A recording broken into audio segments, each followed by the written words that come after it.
निरतं करुणामयं नमामि चिन्मयं देवं सद्गुरुं ब्रह्मविद्वरं। शुकासारिखे पूर्णवैराग्यजाचे वसिष्ठा परिज्ञान योगेश्वराचे कवी वाल्मिका सारिखा मान्य ऐसा नमस्कार माझा सद्गुरु रामदासा। जय जय रघुवीर समर्थ। हरिओम।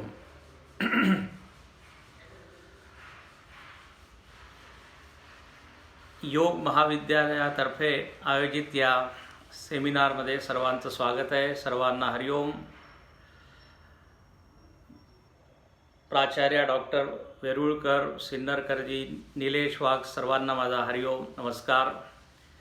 जेवढे बंधू भगिनी भक्तजन साधकजन जे ऐकत आहे सर्वांना हरिओम। आज या सेमिनारमध्ये जो विषय मला दिला आहे फारच सुंदर विषय आहे। दासबोधामधील कर्मयोग, भक्तियोग, राजयोग आणि ज्ञानयोग।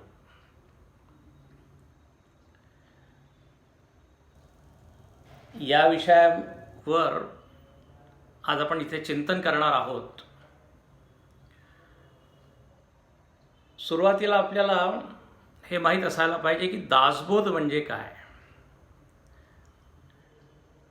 समर्थ रामदास स्वामींनी 3 ग्रंथ लिहिले, अनेक ग्रंथ लिहिले आहे, पण 3 मुख्य ग्रंथ आहे। आत्माराम दासबोध, माझे स्वरूप स्वतः सिद्ध, असता न करावा खेद भक्तजनी। ते म्हणतात आत्माराम आणखीन दासबोध हे माझं स्वरूप आहे। आणि तिसरा ग्रंथ म्हणजे सर्वांच्या आवडीचा ग्रंथ आहे, मनाचे श्लोक। ते म्हणतात हे सगळे ग्रंथ उपलब्ध आहे, मी दिले आहे,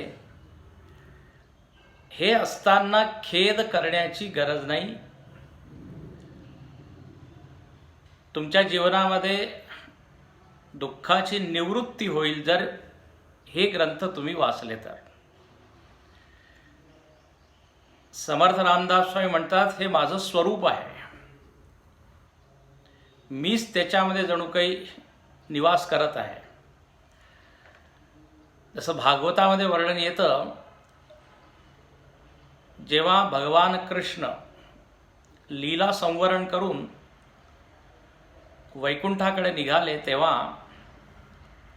उद्धवाने विचारलं, तो फार व्याकुळ झाला की आत्तापर्यंत तुम्ही आमच्या बरोबर होता, तुम्ही आमचं मार्गदर्शन करत होता, तुमचं आम्ही दर्शन करत होतो, पण आता तुम्ही आपल्या निराकार रूपामध्ये गेल्यावर आम्हाला आधार कोण देणार, कोण उपदेश करणार, कोण आम्हाला मार्गदर्शन करणार। तेव्हा भगवंत म्हणाले, मी माझं तेज, माझी शक्ती, माझं सर्व काही भागवतामध्ये ठेवलं आहे। भागवत जणू काही माझंच विग्रह आहे, शब्दमय, वाङ्मय विग्रह, वाङ्मय मूर्ती। त्याचप्रमाणे दासबोध सुद्धा समर्थ रामदास स्वामींचीच वाङ्मयी मूर्ती आहे। दासबोधाला ग्रंथराज म्हटलेलं आहे, सर्व ग्रंथांचा राजा आहे। कृपा केली दाशरथीने। समर्थ रामदास स्वामी म्हणतात की रामाची कृपा झाली त्यामुळे हा दासबोध ग्रंथ प्रकटला। आणि हा ग्रंथ काय आहे? सुरुवातीलाच ते म्हणतात, ग्रंथा नाव दासबोध गुरु शिष्यांचा संवाद. म्हणे हा गुरु शिष्यांचा संवाद आहे. अच्छा, इथे विषय काय सांगितला आहे तर म्हणे येथ बोलिला विशद भक्ती मार्ग, मुख्य भक्तीचा निश्चयो. ते म्हणतात मुख्य जो विषय आहे या ग्रंथाचा तो आहे भक्ती. पण इथे भक्तीशिवाय इतर विषय सुद्धा त्यांनी मांडले आहे. वैराग्य काय, ज्ञान काय, धर्म म्हणजे काय, आणि सगळ्यांना आवडणारा एक विषय मूर्खांचे लक्षणं, तो सुद्धा इथे तो विषय मांडला आहे. पळत मूर्खांचे लक्षणं. विविध विषय घेऊन हा ग्रंथ आपल्यासमोर आज उपस्थित आहे. संस्कृतीचे जेवढे अंग आहे, अवयव आहे, सर्वांचं वर्णन याच्यामध्ये केलेलं आहे. शिक्षण, कला, वाङ्मय, धर्मकारण, अर्थकारण, राजकारण, समाजकारण, असे विविध विषय समर्थांनी मांडले आहे. अतिशय उत्कृष्ट पद्धतीने त्यांनी एक एक विषय इथे एक एक समासामध्ये लिहिला आहे. आता पहा, एकूण 200 समास आहे, म्हणजे 200 विषय याच्यामध्ये लिहिले आहे. त्यांची बुद्धी अफाट आहे. त्यांचं वाङ्मय जर आपण पाहिलं तर प्रचंड आहे. त्यांनी जवळजवळ 900 अभंग लिहिले आहे. आणखीन 837 पद्य लिहिले आहे. स्फुट कविता लिहिल्या आहे, आरत्या लिहिल्या आहे, स्तोत्र लिहिले आहे.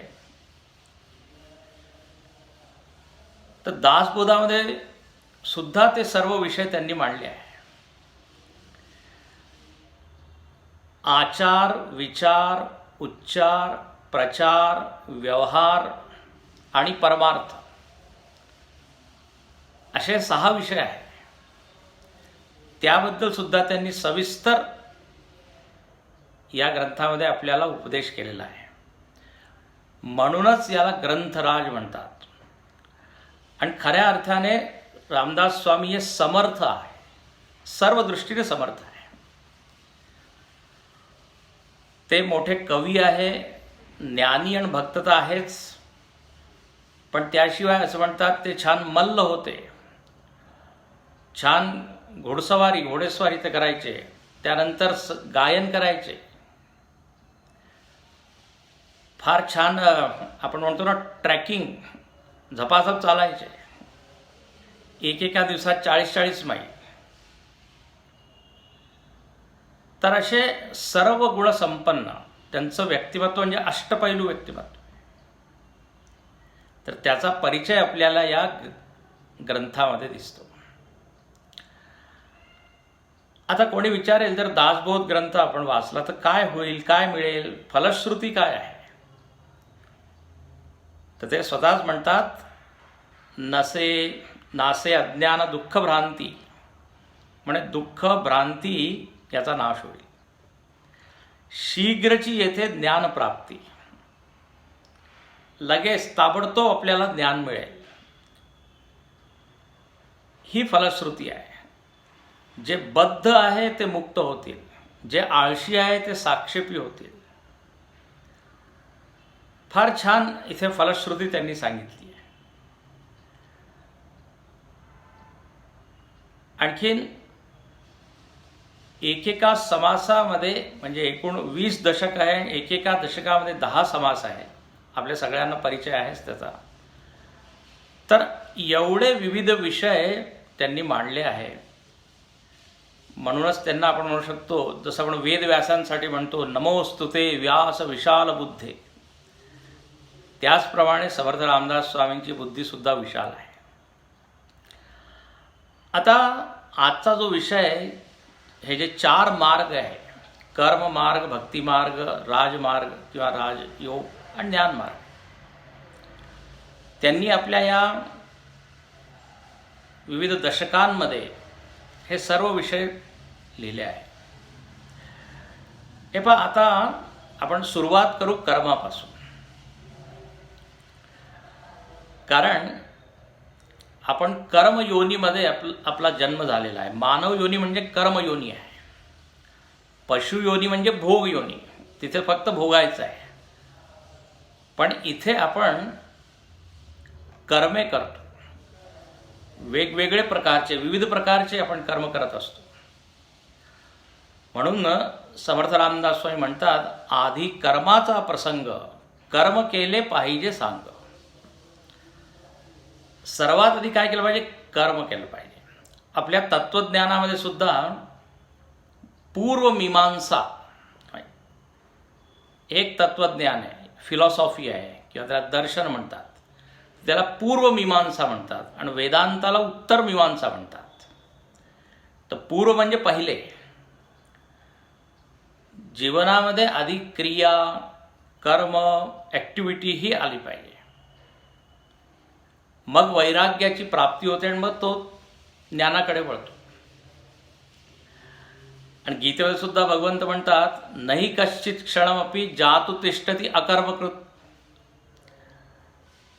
कर्म केल्याशिवाय आपण राहू नाही शकत, एक क्षण सुद्धा स्वस्थ बसू नाही शकत. काही ना काही आपल्याला पाहिजे, काही ना काही आपण करत असतो. आमचे गुरुदेव स्वामी चिन्मयानंदजी महाराज गमतीने म्हणायचे की पहा, आपण सतत सक्रिय असतो. श्वास प्रश्वास घेत आहे, सोडत आहे, तर सतत काही ना काही सुरू आहे. म्हणे आपण जेव्हा पूर्णपणे निष्क्रिय होऊन जाऊ, म्हणजे आपण श्वास घेणं सुद्धा थांबवू, निष्क्रिय पूर्णपणे, तेव्हा म्हणे 4 लोक कमीत कमी सक्रिय होतील उचलायला. तर ते म्हणायचे, action is the insignia of life. जोपर्यंत जीवन आहे तोपर्यंत कर्म आहे. म्हणून समर्थ रामदास स्वामी सुद्धा कर्माबद्दल म्हणतात की कर्म आधी केले पाहिजे. आणि म्हटलेलं यत्न तो देव जाणावा. प्रयत्न, पुरुषार्थ, कर्म. पण समर्थांची एक प्रसिद्ध ओवी आहे की सामर्थ्य आहे चळवळीचे, जो जे करीन तयाचे, परंतु तेथे भगवंताचे अधिष्ठान पाहिजे. लक्ष देऊ नाही का? दासबोध किंवा भगवद्गीता आपल्याला असा उपदेश करत नाहीये की तुम्ही कर्म करा, कारण ते आपण करीतच आहोत. हे ग्रंथ आपल्याला सांगतात की कर्म करण्याची पद्धत काय आहे. तर समर्थ म्हणतात की कर्म तुम्ही करा, पण अधिष्ठान काय असायला पाहिजे? तर म्हणे भगवंत. देवासाठी आपले कर्मे झाले पाहिजे. केंद्रामध्ये, सेंटरमध्ये कोण पाहिजे? देव.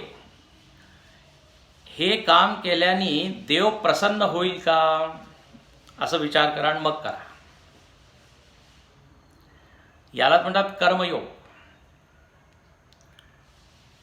म्हणून ते म्हणतात, धर्माकरिता मरावे. धर्मासाठी आपण मेलो तरी चालेल. सदा सर्वदा योग तुझा घडावा, तुझे कारणी देह माझा पडावा. आपण सध्या स्वार्थी जीवन जगतोय. मला काय मिळेल, मला किती मिळालं. पण ते म्हणतात देवासाठी करा. आणि जेव्हा आपण देवासाठी कर्म करतो तेव्हा त्या कर्माला आपण म्हणतो पूजा. वर्क इज वर्शिप आपण जे म्हणतो ना, पूजा केव्हा होईल? जेव्हा कर्म सगळे आपण समर्पित करू देवाच्या चरणी. समर्थ रामदास स्वामी पहा किती विरक्त, स्वतःसाठी त्यांनी एकही काम केलेलं नाही. समाज संघटनेसाठी त्यांनी केलं, राष्ट्राच्या उभारणीसाठी केले, जेवढे त्यांचे कर्म आहे. म्हणून ते म्हणतात, आधी केले मग सांगितले. हे सूत्र आहे त्यांचं. त्यांनी आधी केलंय मग सांगितलंय. आपण नुसतं सांगतच राहतो, करत कधीच नाही. तर कर्म ते म्हणतात आधी करावे आणि मग सांगावे. आणखीन जे आळशी लोक आहेत त्यांच्यासाठी ते दासबोधामध्ये त्यांची निंदा करतात किंवा थट्टा करतात, चेष्टा करतात. ते म्हणतात आळस उदास नागवणा, आळस प्रयत्न बुळाणा, आळसे करंटपणाच्या खुणा प्रकट होती. म्हणे जर माणूस फार आळशी झाला तर काय होईल, करंटपणाचे लक्षण त्याच्यामध्ये प्रकट होतील. सगळे आसुरी तामसिक लक्षणं त्याच्यामध्ये येतील. आणि या आळशीपणामुळे जो उत्साह आहे आपला तो मंदावतो, तो कमी होतो आणि आपण काहीच करू शकत नाही. म्हणून ते म्हणतात म्हणून आळस नसावा, तरीच पाहिजे वैभवा, अरत्री परत्री जीवा समाधान. जर या जगामध्ये आणि परलोकामध्ये जर तुम्हाला वैभव पाहिजे असेल तर समर्थांचं म्हणणं आहे आळस सोडा.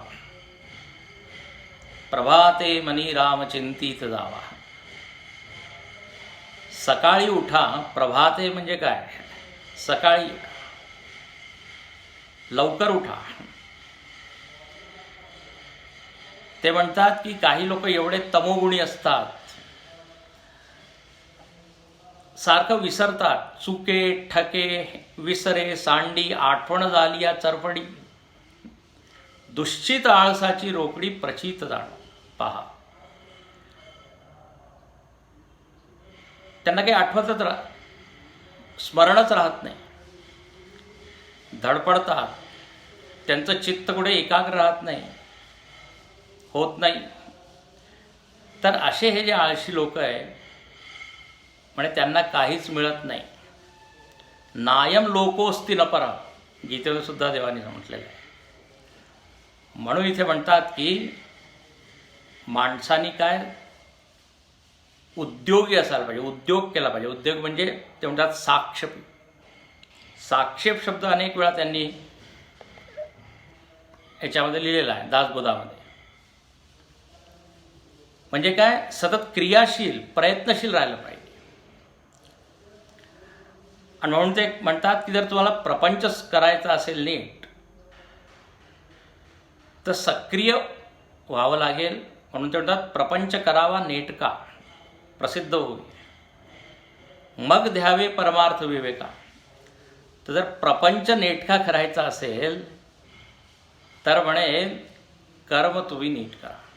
भगवंताची सेवा करत आहे ही भावना ठेवून कर्तव्य कर्म करा. तर याप्रमाणे त्यांनी कर्मयोगावर अनेक ओव्या लिहिलेल्या आहे. ते म्हणतात जर तुम्हाला प्रपंचामध्ये आनंदाने जगायचं असेल तर पैसा असायला पाहिजे. प्रपंची पाहिजे सुवर्ण, परमार्थी पंचीकरण. जर सुवर्ण पाहिजे म्हणजे वैभव पाहिजे तर हातपाय तर हलवायला पाहिजे, काही ना काही करायला पाहिजे. वैभव फुकटात मिळत नाही. ते इंग्रजीमध्ये म्हणतात there is no free lunch in this world. कोणी फुकटात आपल्याला जेवण देत नाही किंवा पैसा देत नाही. म्हणून सावध साक्षेपी आणि दक्ष, तयासी तत्काळाची मोक्ष. जो सावध असेल, साक्षेपी असेल त्याला मोक्षसुद्धा मिळेल. समर्थांची एक ओवी फारच प्रसिद्ध आहे, ती म्हणजे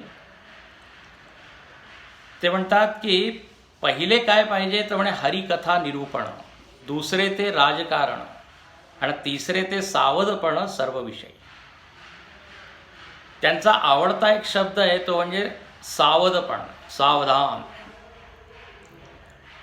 त्यांनी तो शब्द ऐकला आणि जे पळाले मंडपापासून, आणि असं म्हणतात आयुष्यभर ते सावध राहिले.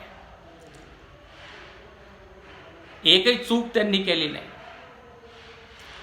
एकही चुकीचा निर्णय त्यांनी घेतला नाही.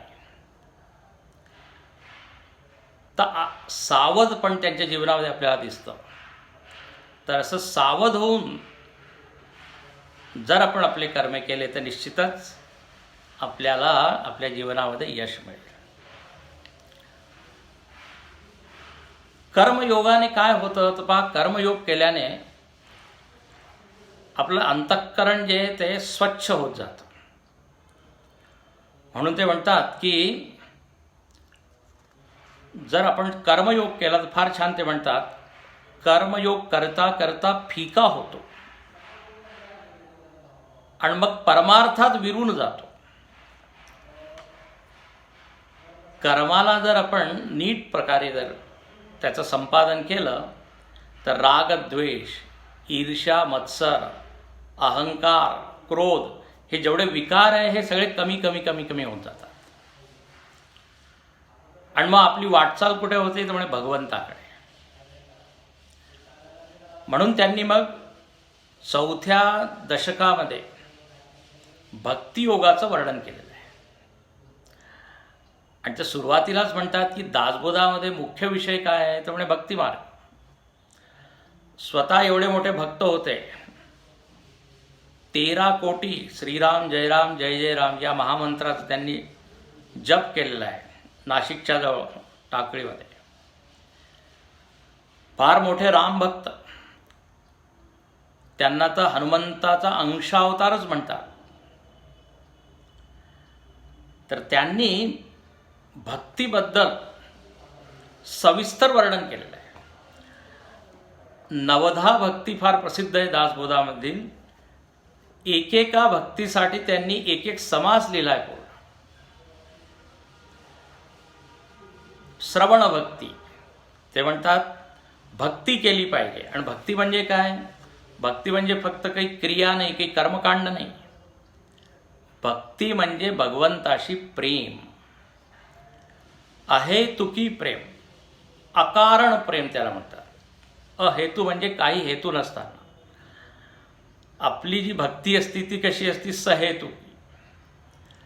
काही मला मिळवायचं आहे म्हणून मी मंदिरात जातो, दान दक्षिणा देतो म्हणे नाही. फक्त प्रेमासाठी प्रेम केलं पाहिजे, ती खरी भक्ती आहे. नाही तर अर्थार्थी भक्त असतात लोक.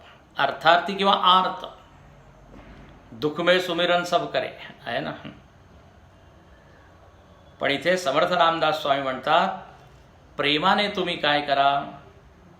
भगवंताची भक्ती करा. आणि भक्ती जर वाढवायची असेल तर काय करा? तर म्हणे आधी ऐका. हे पहा, जी व्यक्ती मला माहीत नाही तिच्याशी मी प्रेम करू शकतो का? अज्ञात वस्तूशी प्रेम होत नाही, नियम आहे.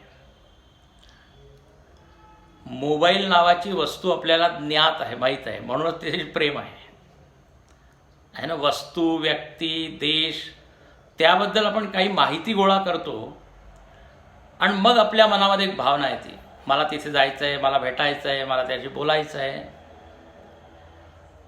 प्रेम उत्पन्न होतो. तर प्रेमासाठी काय करा? तर म्हणे आधी ऐका. म्हणून ते म्हणतात प्रथम भजन ऐसे जाण, हरी कथा पुराण श्रवण, नाना अध्यात्म निरूपण ऐकत जावे. म्हणे ऐकलं पाहिजे. काय तर म्हणे कथा, पुराण.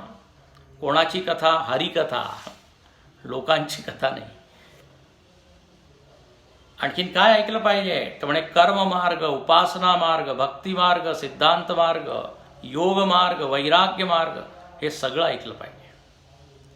त्यांनी मोठी एक यादी दिली आहे आणि ते शेवटी म्हणतात ऐसे हे अवघाचे ऐकावे. सगळं ऐकलं पाहिजे, पण काय सार शोधून घ्यावे.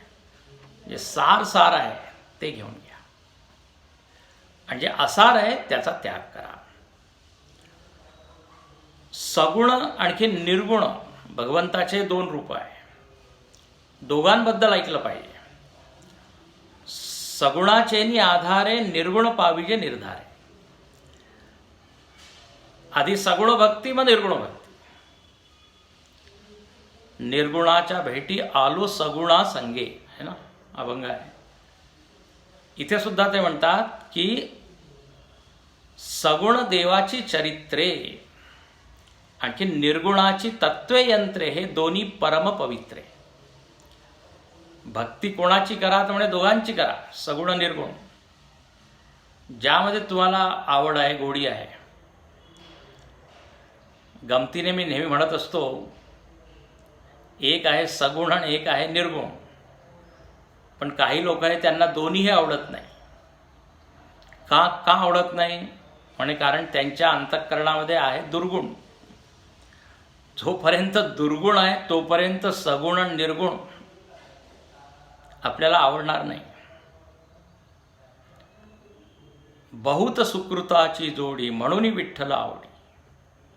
ज्याच्या जीवनामध्ये पुण्य आहे, सात्विकता आहे, त्यालाच भगवंत आवडतो. नमाम दुष्कृतिनो मूळा प्रपद्यन्ते नराधमा. म्हणजे जे अधम नर आहे त्यांना मी मुळीच आवडत नाही, गीतेमध्ये भगवंत म्हणतात. तर जर दुर्गुण असेल तर सगुण निर्गुण आपल्याला आवडणार नाही. म्हणून इथे म्हणतात की दुर्गुण जे आहे ते कमी केले पाहिजे. जेवढे ते कमी होतील तेवढी आपली वाटचाल या सगुण भगवंताकडे होईल. तर म्हणे याबद्दल आधी ऐका, ऐकण्याने भक्ती वाढते. म्हणून श्रवण भक्ती, श्रवणम. मग ते म्हणतात कीर्तनम, कीर्तन केलं पाहिजे. आणि एवढं कीर्तन करा, ते म्हणतात हरिकीर्तने भरावा ब्रह्मगोळ अवघा. खूप कीर्तन केलं पाहिजे. समाजामध्ये वातावरणामध्ये भगवंताचं नाव दुमदुमलं पाहिजे. म्हणून ते म्हणतात की सगुण हरिकथा करावी, भगवत कीर्ती वाढवावी, अखंड वैखरी वदवावी येथायोग्य. अच्छा, समर्थांचं एक सूत्र आहे. ते म्हणतात तुम्ही फक्त स्वतःच नका करू, दुसऱ्यांकडून करवा. दुसऱ्यांना सुद्धा प्रोत्साहन किंवा प्रेरणा द्या. वदवावी असं शब्द दिलेला आहे. ते म्हणतात स्वतः करावे आणि करवावे, धरावे धरवावे असं ते म्हणतात. जे जे आपणासी ठावे ते ते इतरांशी सांगावे आणि शहाणे करून सोडावे सकळ. समर्थांचं हे सूत्र आहे. म्हणजे त्यांचं लक्ष पूर्ण समाजावर आहे. फक्त स्वतःचाच उद्धार नाही, समाजाचा उद्धार झाला पाहिजे. म्हणून ते म्हणतात की स्वतः एकटे बसून कीर्तन करू नका, सगळ्यांना कीर्तनाची गोडी तुम्ही लावा. मनापासून आवडी, जीवापासून अत्यंत गोडी, सदा सर्वदा तातडी हरिकीर्तनाची. भगवंतास कीर्तन प्रिय. ते म्हणतात भगवंताला कीर्तन प्रिय आहे. हे पहा, आपल्याला सुद्धा प्रिय काय आहे? जर आपल्याबद्दल कोणी छान छान बोलत आहे आणि लोकांना सांगत आहे तर आपल्याला आवडतं की नाही? स्तोत्रम कस्यन तुष्य असं एक संस्कृतमध्ये वाक्य आहे की स्तुती किंवा कीर्तन कोणाला आवडत नाही. आपली स्तुती, आपलं कीर्तन जर कोणी करत आहे तर देव म्हणतो की मला सुद्धा माझं कीर्तन आवडतं.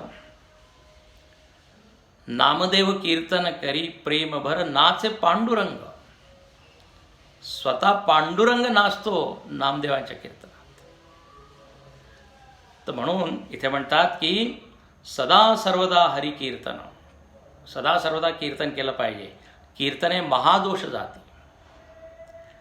जेव्हा आपण भगवंताचं कीर्तन करतो तेव्हा इतर काही विचार किंवा विकार मनामध्ये येत नाही. आपण पूर्णपणे काय भारावून जातो. आपलं मन पूर्णपणे भगवंतामध्ये विलीन होतं. म्हणून समर्थ रामदास स्वामी म्हणतात कीर्तन भक्ती केली पाहिजे. आता मी सविस्तर वर्णन करत नाही, फक्त उल्लेख करतो, थोडंसं सांगून पुढे जातो. श्रवणम, कीर्तनम, विष्णू स्मरणम. तो तिसरा समास आहे चौथ्या दशकाचा, तो फारच छान आहे. लोकांना हा पूर्ण समास पाठ आहे. अनेक लोक मी असे पाहिले आहे. नामस्मरण भक्ती. नामस्मरण ते म्हणतात की केव्हा केलं पाहिजे, किती वाजता मी नामस्मरण करू, सकाळी की संध्याकाळी? समर्थ म्हणतात नित्यनेम प्रातःकाळी, माध्यान्हकाळी, सायंकाळी, नामस्मरण सर्व काळी करीत जावे. म्हणे काही त्याच्यासाठी मुहूर्त बघू नका, काही एक वेळ तुम्ही फिक्स करू नका, निश्चित करू नका. सर्वदा सर्व काळी. आणि फक्त देवघरामध्ये बसून किंवा मंदिरामध्ये बसूनच नामस्मरण करू नका, जिथे तुम्ही जात आहे तिथे का. म्हणून एक त्यांची ही ओवी फार प्रसिद्ध आहे. चालता बोलता धंदा करिता, खाता जेविता सुखी होता, नाना उपभोग भोगिता, नाम विसरू नये. जेवायला बसलो तेव्हा सुद्धा नामस्मरण करा. वदनी कवळ घेता नाम घ्या श्रीहरीचे. ऑफिससाठी जेव्हा जात आहे तेव्हा सुद्धा श्रीराम जय राम जय जय राम असं एकदम मनामध्येच म्हणून मग तुम्ही जा. जे काही करत आहे झोपायच्या आधी किंवा आंघोळ करताना, नाना उपभोग भोगिता, नाम विसरू नये. फार छान, फार सुंदर सुंदर इथे ओव्या त्यांनी लिहिल्या आहे. ते म्हणतात की परिस्थिती कशी असू दे, संपत्ती अथवा विपत्ती, नामाला तुम्ही सोडू नका. नामस्मरणाची स्थिती सांडूच नये. या नामामध्येच भगवंताची शक्ती भरलेली आहे. म्हणून संस्कृतमध्ये एक श्लोक आहे, नामनोस्ति यावती शक्ती पाप निर्दहन हरे, तावत कर्तुम न शक्नोती पातका पातकी जना. म्हणे या नामस्मरणामध्ये, भगवंताच्या नामामध्ये एवढे पाप दग्ध म्हणजे जाळून टाकण्याची सामर्थ्य आहे, तेवढे पाप आपण करू सुद्धा शकत नाही. पर्वत जळतील पापाचे, घेता नाम विठोबाचे. तेच म्हणतात की म्हणून नाम अखंड स्मरावे. हे पहा, जसं आपल्याला आपलं नाव किती छान आवडतं. आपलं नाव जर पेपरमध्ये आलं तर किती आपण सगळ्यांना दाखवतो. आपलं नाव आणखीन आपलं चित्र, फोटो. तर देवाला सुद्धा आपलं नाव आणखीन रूप, त्याचं नाव आणि त्याचं रूप त्याला आवडतं. म्हणून तो म्हणतो की हां, जर तू माझं ही भक्ती केली नामस्मरणाची तर मी तुझ्यावर कृपा करतो. म्हणून अमृताहुनी गोड नाव तुझे देवा. नामामृत सतत आपल्या मुखामध्ये असायला पाहिजे.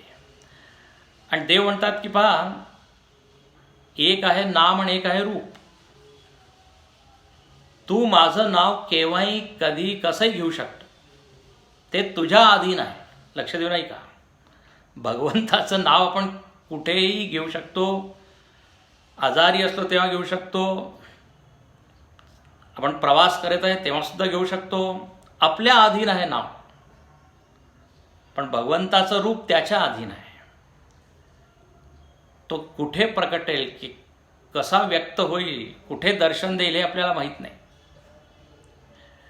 तर देव काय म्हणतो, जे मी तुला दिलेलं आहे ना नाव, बस त्याचं तू काय जप कर.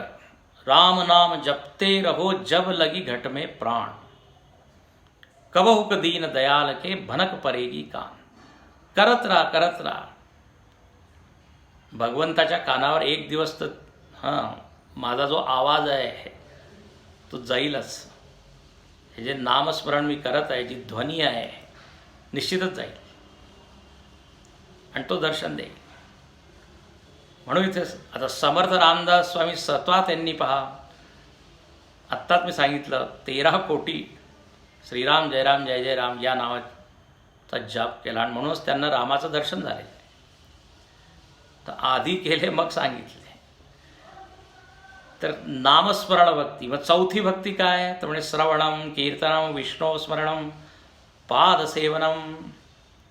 भगवंताच्या चरणाची सेवा. आता भगवंत तर आपल्याला दिसत नाही, तर म्हणजे सद्गुरूच कोण आहे, भगवंताच्या रूपात आपल्या समोर आहे. म्हणून ते म्हणतात पादसेवनतेची जाणावे, काया वाचा मनोभावे, सद्गुरूचे पाय सेवावे, सद्गती कारणे. जर आपल्याला सद्गती आपली करायची असेल, सन्मती पाहिजे असेल, तर म्हणे ही पादसेवन भक्ती करा. सद्गुरूंचे काय पाय, त्याचा अभिषेक करा. पूर्ण म्हणजे याचा अर्थ काय, पूर्ण समर्पण करा. आणि म्हणे जर अशी ही मी पादसेवन भक्ती केली म्हणजे गुरुभक्ती केली तर उमजो लागे, सकळ काही पादसेवने उमजो लागे. मला सगळं उमजतं, समजतं, सगळं कळायला लागतं. म्हणून ही जी भक्ती आहे ही केली पाहिजे. तर ही चौथी भक्ती. त्यानंतर ते म्हणतात 5व्या समासामध्ये एक समासामध्ये एक भक्ती सविस्तर वर्णन केलेलं आहे. 5वी भक्ती म्हणजे अर्चन भक्ती. आणि अर्चन भक्ती म्हणजे काय, देवतार्चन, शास्त्रोक्त पूजा विधान केले पाहिजे. भगवंताची पूजा केली पाहिजे, षोडशोपचार पूजा केली पाहिजे. जसं आपण एक संत गमतीने म्हणायचे की आपण आपली षोडशोपचार पूजा करत आहे सकाळपासून, आहे ना. स्नानम, आणखीन काय, नैवेद्यम, या शरीराचीच पूजा करत आहे. नैवेद्यम एक वेळा नाही, देवाला तर फक्त एकदाच नैवेद्य दाखवतो, स्वतः 4-4 वेळा. तर आपण जशी आपली पूजा करतो म्हणे त्याप्रमाणे देवाची पूजा करा. पाद्यम, अर्घ्यम, आसनम, धूपम, दीपम, हे सगळं करा. आणखीन इथे फार सविस्तर त्यांनी वर्णन केलं आहे. ते म्हणतात छान ॲलॅबोरेट पूजा केली पाहिजे, पूर्ण भक्तिभावाने पूजा केली पाहिजे. काही लोक पूजा म्हणजे काय, अनेक आपल्याला दिवसातनं कामं करायचे, एक काम म्हणजे पूजा. पूजाला सुद्धा आपण एक कामच म्हणतो.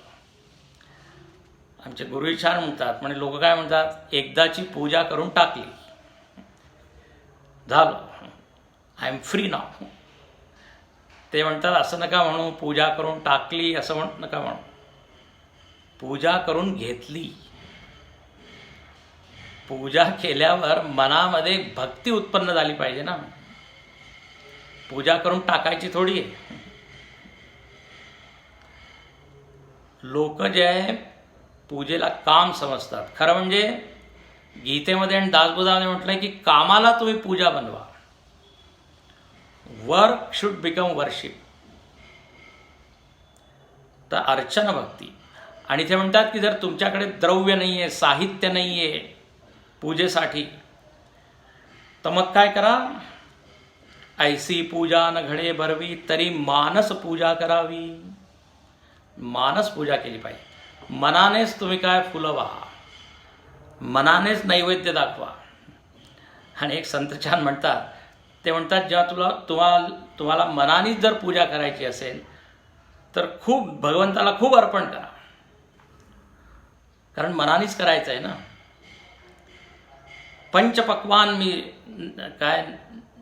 पंचपक्वानाचं नैवेद्य दाखवत आहे, नुसतं खिरापत किंवा खडीसाखर नाही, कारण आता मनानेच द्यायचं. पण पहा, ज्याचं मन मोठं नाही आहे ना, तो मनाने सुद्धा थोडंसंच देवाला देईल. दक्षिणा द्या खूप, 11 रुपये किंवा 1.25 रुपये नाही, मनाने द्यायचे. तर मानसिक पूजा आहे. भगवान शंकराचार्यांनी सुद्धा शिवमानस पूजा एक स्तोत्र लिहिलं आहे. तर इथे समर्थ रामदास स्वामी म्हणतात अर्चन भक्ती म्हणजे पूजा केली पाहिजे. मग वंदन भक्ती. वंदन म्हणजे काय, नमस्कार. आणि या कोरोना काळामध्ये नमस्कार सगळ्यात चांगला आहे. नो शेक हँड. म्हणजे सगळ्यात सुरक्षित काय, वंदन. तर इथे म्हणतात की 6वी भक्ती ते वंदन करावे देवासी नमन. देवाला नमस्कार करा, सर्वांना नमस्कार करा देव मानून. कारण तुम्ही श्लोक ऐकला असेल, आकाशात पतितंतोयम यथा गच्छति सागरम सर्व देव नमस्कारम केशवम प्रति गच्छति. म्हणून ते म्हणतात सर्व देवास नमस्कारिले ते एका भगवंतास पाविले. तर नमस्कार, नमन केलं पाहिजे. आणि नमस्कार केल्याने काय होतं तर इथे म्हणतात फार छान लाभ आहे नमस्कार केल्याने. नमस्कारे लीनता घडे, नमस्कारे विकल्प मोडे, नमस्कारे दोष जाती, नमस्कारे अन्याय क्षमती. जर मी काही अपराध केला असेल पण कोणाला जर मी नमस्कार केला, त्याचे पाय धरले, तर तो काय करेल, क्षमा करेल. तर नमस्कार करण्याचे अनेक लाभ आहे, फायदे आहे. म्हणून साष्टांग दंडवत करा देवाला, पूर्णपणे नमस्कार करा. आणि या नमस्कारामध्ये काय आहे, काही साहित्य लागत नाही, पैसा लागत नाही.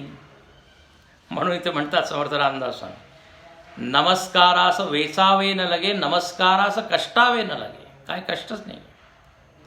नमस्कारास काहीच न लगे, उपकरण सामग्री. तर ही वंदन भक्ती आहे.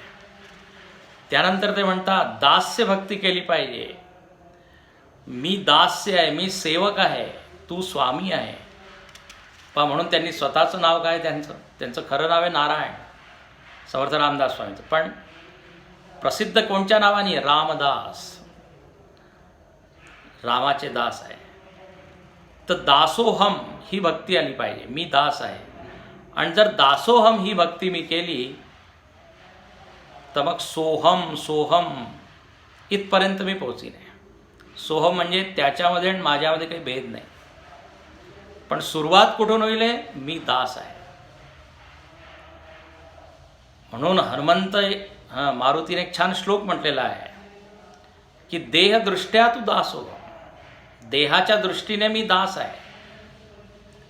जीवदृष्ट्या तो दंश, देवाला म्हणतो, तो रामाला म्हणतो मारुती, की मी जेव्हा मला जीव मानतो तेव्हा मी काय समजतो की मी तुमचा एक अंश आहे. मी जेव्हा स्वतःला देह मानतो तेव्हा मी मानतो की मी दास आहे. देहदृष्ट्या तू दासोहम, जीवदृष्ट्या तू तदंशः, आत्मदृष्ट्या त्वमेवाहम. आत्मदृष्टीने माझ्यामध्ये आणि तुझ्यामध्ये काही फरक नाही. इति मे निश्चिता मती, अशी माझी मती आहे. मारुतीला माहीत आहे की राम आणखीन आत्मा यामध्ये काही फरक नाही आहे. पण दास्य भक्तीचे आदर्श उदाहरण आहे. सतत ते काय सेवा करत आहे. हनुमंतांनी स्वतःसाठी एकही काम केलं नाही. जे काही केलं तर रामासाठी. राम काज कीने बिनू मोही कहा विश्राम, रामायणामध्ये असं म्हटलं. तर ही दास्य भक्ती हनुमंताकडून शिकली पाहिजे. मग सख्य भक्ती. सख्य म्हणजे काय, भगवंताला मित्र मानणं. आपण म्हणतो ना, त्वमेव माता च पिता त्वमेव, त्याच्यामध्ये ओळ येते सखा. तू कोण आहे, तर म्हणे सखा आहे. म्हणून देवासी परम सख्य करावे, प्रेम प्रीतीने बांधावे. वा वा. इथे म्हणतात फक्त लोकांनाच तुम्ही मित्र नका बनवू, देव सगळ्यात मोठा मित्र आहे. सुग्रीवाने भगवंताशी मैत्री केली आणि पहा त्याला किष्किंधाचं राज्य मिळालं. विभीषणाने मैत्री केली, त्याला लंकेचं राज्य मिळालं. तर हे तर लौकिक उपलब्धी त्यांना मिळाली, पण मुख्य म्हणजे त्यांना देव मिळाला. अर्जुनाने पहा कृष्णाबरोबर मैत्रीभाव ठेवला, म्हणून त्याला गीता ऐकायला मिळाली. स्वतः देव म्हणतात की भक्तोसी मे सखा चेती रहस्यम येतद उत्तम. हे सर्व मी तुला सांगितलं का, कारण तू मला मित्र मानलाय. भक्तोसी मे सखा, तू सखा सुद्धा आहे माझा आणि भक्त सुद्धा आहे. आता बा सुदामाची गोष्ट सगळ्यांना माहीत आहे. कृष्णाकडे तो गेला, आणखीन पहा त्याला काय मिळालं नाही, सगळं काय मिळालं. म्हणून मैत्रीभाव. खरा मित्र कोण, जो सतत धावून येतो, मदत करायला धावून येतो. ए friend in need is friend in deed म्हणतात. तर खरा मित्र कोण, तर म्हणे भगवंत आहे. म्हणून देवाच्या सख्यत्व कारणे आपले सौख्य सोडून देणे, अनन्य भावे जीवे प्राणे, शरीर तेही वेचावे. काय सुंदर म्हणतात की देवासाठी जे काही आपल्याला करावं लागेल ते आपण केलं पाहिजे. कारण जर देवाला मी मित्र मानलं आहे तर आता त्याची जी मागणी ती पूर्ण केली पाहिजे. आणि जर आपण केलं तर निश्चितच देवाची कृपा आपल्यावर होते. तर याप्रमाणे श्रवणम कीर्तनम विष्णुस्मरणम पादसेवनम अर्चनम वंदनम दास्यम सख्यम, आणि शेवटची एक भक्ती आहे आत्मनिवेदनम. आत्मनिवेदन भक्ती म्हणजे काय? भक्तीचा कळस, सर्वोत्कृष्ट भक्ती, भक्तीचा शिखर त्याला आपण म्हणू शकतो. आत्मनिवेदन शब्दाचा अर्थच आहे की जिथे पूर्णपणे मी भगवंताच्या चरणी स्वतःला वाहून देतो. गीतेमध्ये असं म्हणतात, सर्व धर्मान् परित्यज्य मामेकं शरणं व्रज. ही आत्मनिवेदन भक्ती आहे. आणि इथे समर्थ रामदास स्वामींनी, लक्ष देऊ नाही का, आत्मनिवेदन भक्ती म्हणजे एकत्वाचं त्यांनी निरूपण केलेलं आहे. आत्मनिवेदन म्हणजे भक्त आणखीन भगवंत यामध्ये काही भेद शिल्लक उरत नाही. ही भक्ती सर्वोत्कृष्ट. म्हणून ते म्हणतात की तुम्ही जर स्वतःला भक्त म्हणत असाल तर मग तुम्ही विभक्त कसे काय?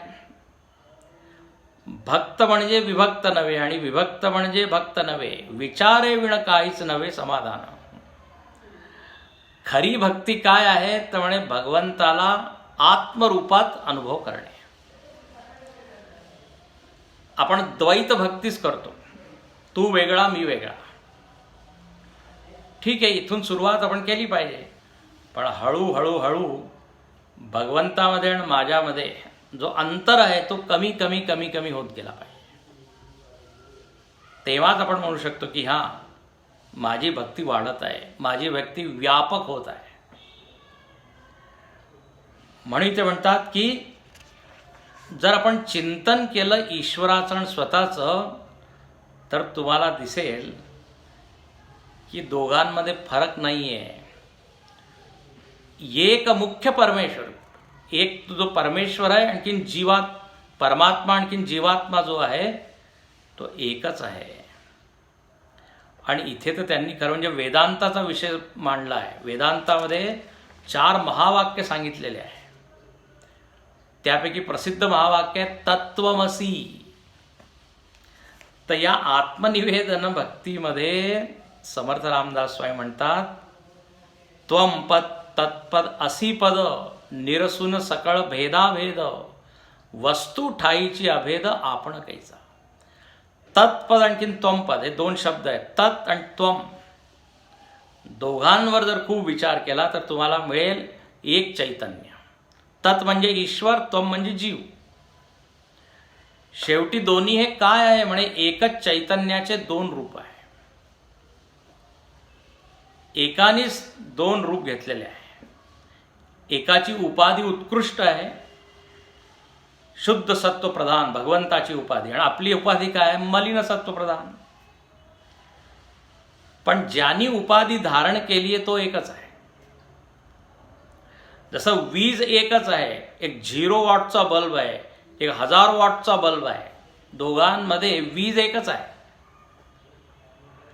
आपण 0 वॉट प्रमाणे, काही बुद्धी नाही आहे, जास्त शक्ती नाही आहे. आणि भगवंत काय आहे तर म्हणे 1000 वॉट प्रमाणे.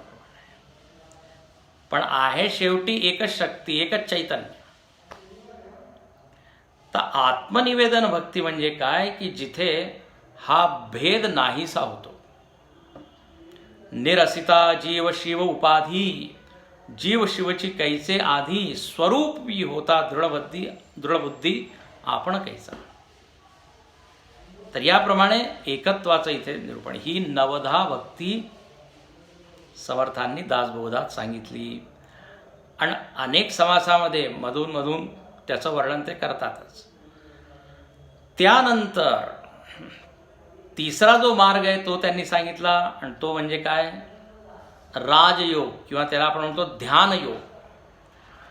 राजयोग शब्द खरं म्हणजे दासबोधात तर येत नाही.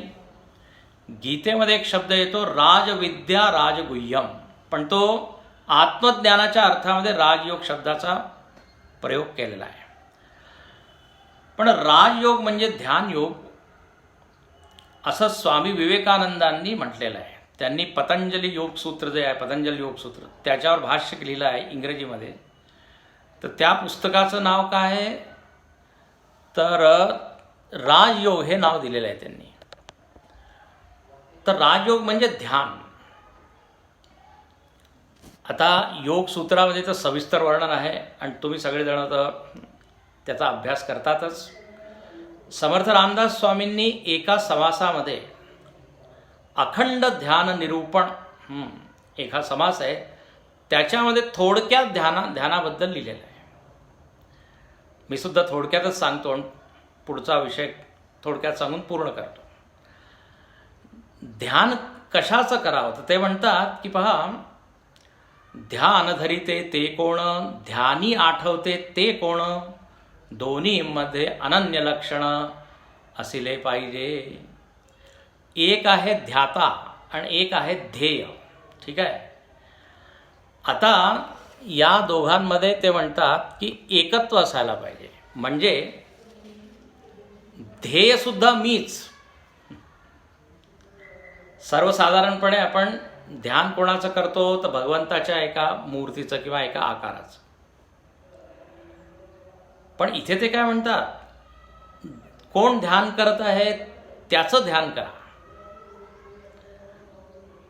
आता इथे जो ध्याता आहे त्याचं ध्यान करायसाठी ते म्हणत आहे. आता ध्याता जर पाहिलं आपण, मूळ स्वरूप माझं काय आहे तर कळेले, आत्मचैतन्यच माझं स्वरूप आहे. तिथेच मनाला टिकवणं, एकाग्र करणे, त्याला आपण काय म्हणू, ध्यान. अनन्य म्हणजे ध्याता आणि ध्यान, ध्याता आणखी ध्येय यामध्ये फरक नसायला पाहिजे. पण सुरुवातीला ठीक आहे. म्हणून तर समर्थ रामदास स्वामी म्हणतात की एका देहधारी भगवंताचं तुम्ही ध्यान करा. राम, कृष्ण, शिव, हनुमंत, देवी. पण ते काय म्हणतात, तिथे अनेक विकल्प आहे. तर आपल्या मनामध्ये अनेकाग्रता, मन अनेक वेळा काय भ्रमित होतं, कोणाचं ध्यान करू. म्हणून इथे ते म्हणतात की अखंड ध्यान तुम्ही स्वतःचं करू शकता. आणि स्वतःचं म्हणजे शरीराचं नाही, स्वतःचं म्हणजे स्वरूपाचं. आणि जर स्वरूपाचं तुम्ही ध्यान केलं तर तुम्हाला काय दिसेल की इंद्रियग्रामे चेष्टवितो. एक चैतन्य आहे, त्याच्यामुळेच इंद्रिय जे आहेत, इंद्रिया त्या कार्यरत आहे, मनामध्ये विचार येत आहे, शरीर चालत आहे, फिरत आहे. तर जे काही होत आहे ते या चैतन्यामुळे. तर मनाला जगापासून परावृत्त करून अंतर्मुखी केलं पाहिजे. असं म्हणतात ना, अंतर्मुखी महासुखी, जो बहिर्मुखी तो तो महादुःखी आहे, अंतर्मुखी सदा सुखी. तर अंतर्मुख होऊन स्वतःचं ध्यान करा. इथे काय म्हणतात ते की आपण ध्यानासाठी बसतो खरं आपण काय इकडे तिकडे आपलं ध्यान जात असतं, मन भरकटत असतं. मी नेहमी गमतीने म्हणतो की आपण ध्यानासाठी बसतो आणि जगाच्या प्रवासासाठी निघतो. कुठे कुठे आपलं मन जात असतं. पण पतंजली महर्षी काय म्हणतात, अभ्यास वैराग्याभ्याम तन्निरोध. अभ्यास आणखी वैराग्य त्यांनी निरोध होऊ शकतो. गीतेमध्ये सुद्धा म्हणतात, अभ्यासेन तु कौन्तेय वैराग्येण च गृह्यते. तर रोज अभ्यास केला पाहिजे. रोज आपण जर बसलो 10 मिनटं, 15 मिनटं, अर्धा तास, तर मन निश्चितच एकाग्र होऊ शकतं. आणि जसं योगसूत्रामध्ये म्हटलेलं आहे, तत्र प्रत्यय एकतानता ध्यानम, सजातीय वृत्तीप्रवाह आपला होईल. एकच आत्मचैतन्याशिवाय इतर काही वृत्तीच मनामध्ये येणार नाही. आधी सविकल्प ध्यान, मग निर्विकल्प. तर असं इथे थोडक्यात समर्थांनी ध्यानाबद्दल सांगितलं आहे. आणि सगळ्यात आवडता विषय समर्थांचा तो म्हणजे ज्ञान, वेदांत. म्हणून ते सुरुवातीलाच म्हणतात की या दासबोधामध्ये मी काय सांगितलं आहे तर म्हणे, उपनिषद आणि वेदांत, श्रुती म्हणजे वेद मंत्रामध्ये जे सांगितलेलं आहे ते मी या दासबोधामध्ये लिहून ठेवलेलं आहे. म्हणून ते म्हणतात, ज्ञान म्हणजे आत्मज्ञान, पहावे आपणासी आपण या नाव ज्ञान. आत्मज्ञान सर्वोत्कृष्ट आहे, सर्वोच्च आहे. आणि ज्ञानावर तर भरपूर त्यांनी लिहिलेलं आहे. ते म्हणतात की पहा, आत्मतत्वामुळे सगळं काही होत आहे. ते फार छान ओवी आहे. नाना खटपट आणि चटपट, नाना लटपट आणि झटपट, आत्मा नसता सर्व सपाट चहूकडे. ते म्हणतात जे खटपट आपण करत आहे, चांगले वाईट कर्म करत आहे, क्रिया करत आहे, धडपड करत आहे, हे सगळं शक्य आहे कशामुळे? आत्म्यामुळे. जर आत्मवस्तू तिथे नसती तर सर्व सपाट चहूकडे, सगळं शांत झालं असतं. म्हणून या आत्म्याकडे जरा तुम्ही लक्ष द्या. आता कोणी म्हणेल हा आत्मा दिसत तर नाही, तर ते म्हणतात आत्मा दिसेना ना भासेना. आत्मा दिसत नाही, पण आत्म्याचा अनुभव जरूर होतो. आपल्याला अनेक वस्तू दिसत नाही पण अनुभव होतो की नाही? वारं आहे, ऑक्सिजन दिसते का? पण अनुभव होत आहे की नाही? आत्मवस्तू ही अनुभवाची वस्तू आहे, काही पाहण्याची वस्तू नाही. तर ते म्हणतात की या शरीर मन बुद्धी इंद्रिय या ज्या उपाधी आहे याच्यामध्ये द्रष्टा रूपात आत्मवस्तू बसली आहे. आणि जेव्हा आपण सद्गुरूच्या चरणी बसून वेदांत श्रवण करतो, या आत्मज्ञानाचं श्रवण करतो, तेव्हा आपल्याला स्वतःचं ज्ञान होत असतं. वेदांत सिद्धांत धादांत याची पहावी प्रचित, निर्विकार सदोदित जेथे तेथे. वेदांत सिद्धांत जो आहे तो खरा आहे. वेदांताप्रमाणे मी शरीर नाही, मन नाही, बुद्धी नाही, हे सगळं मायेच्या क्षेत्रामध्ये येतं, मायेच्या प्रांतामध्ये येतं. म्हणून त्यांनी माया आणखीन ब्रह्म, माया ब्रह्म निरूपण एक असा समास लिहिला आहे. त्यामध्ये फरक सांगितलेला आहे की काय काय माया आहे आणि काय ब्रह्म आहे. फारच छान आहे. म्हणे माया दिसे ब्रह्म दिसेना, माया भासे ब्रह्म भासेना, माया नासे ब्रह्म नासेना. कल्पांत काळी जे नाशवान आहे ती माया आहे, जी मिथ्या आहे ती माया आहे. पहा, सांख्य दर्शन किंवा योग दर्शनामध्ये प्रकृतीला सत्य मानलं आहे. प्रकृती एक आहे, पुरुष अनेक आहे. पण वेदांतामध्ये काय म्हटलं आहे? प्रकृती किंवा माया मिथ्या आहे, आणखीन ती स्वतंत्र नाही आहे.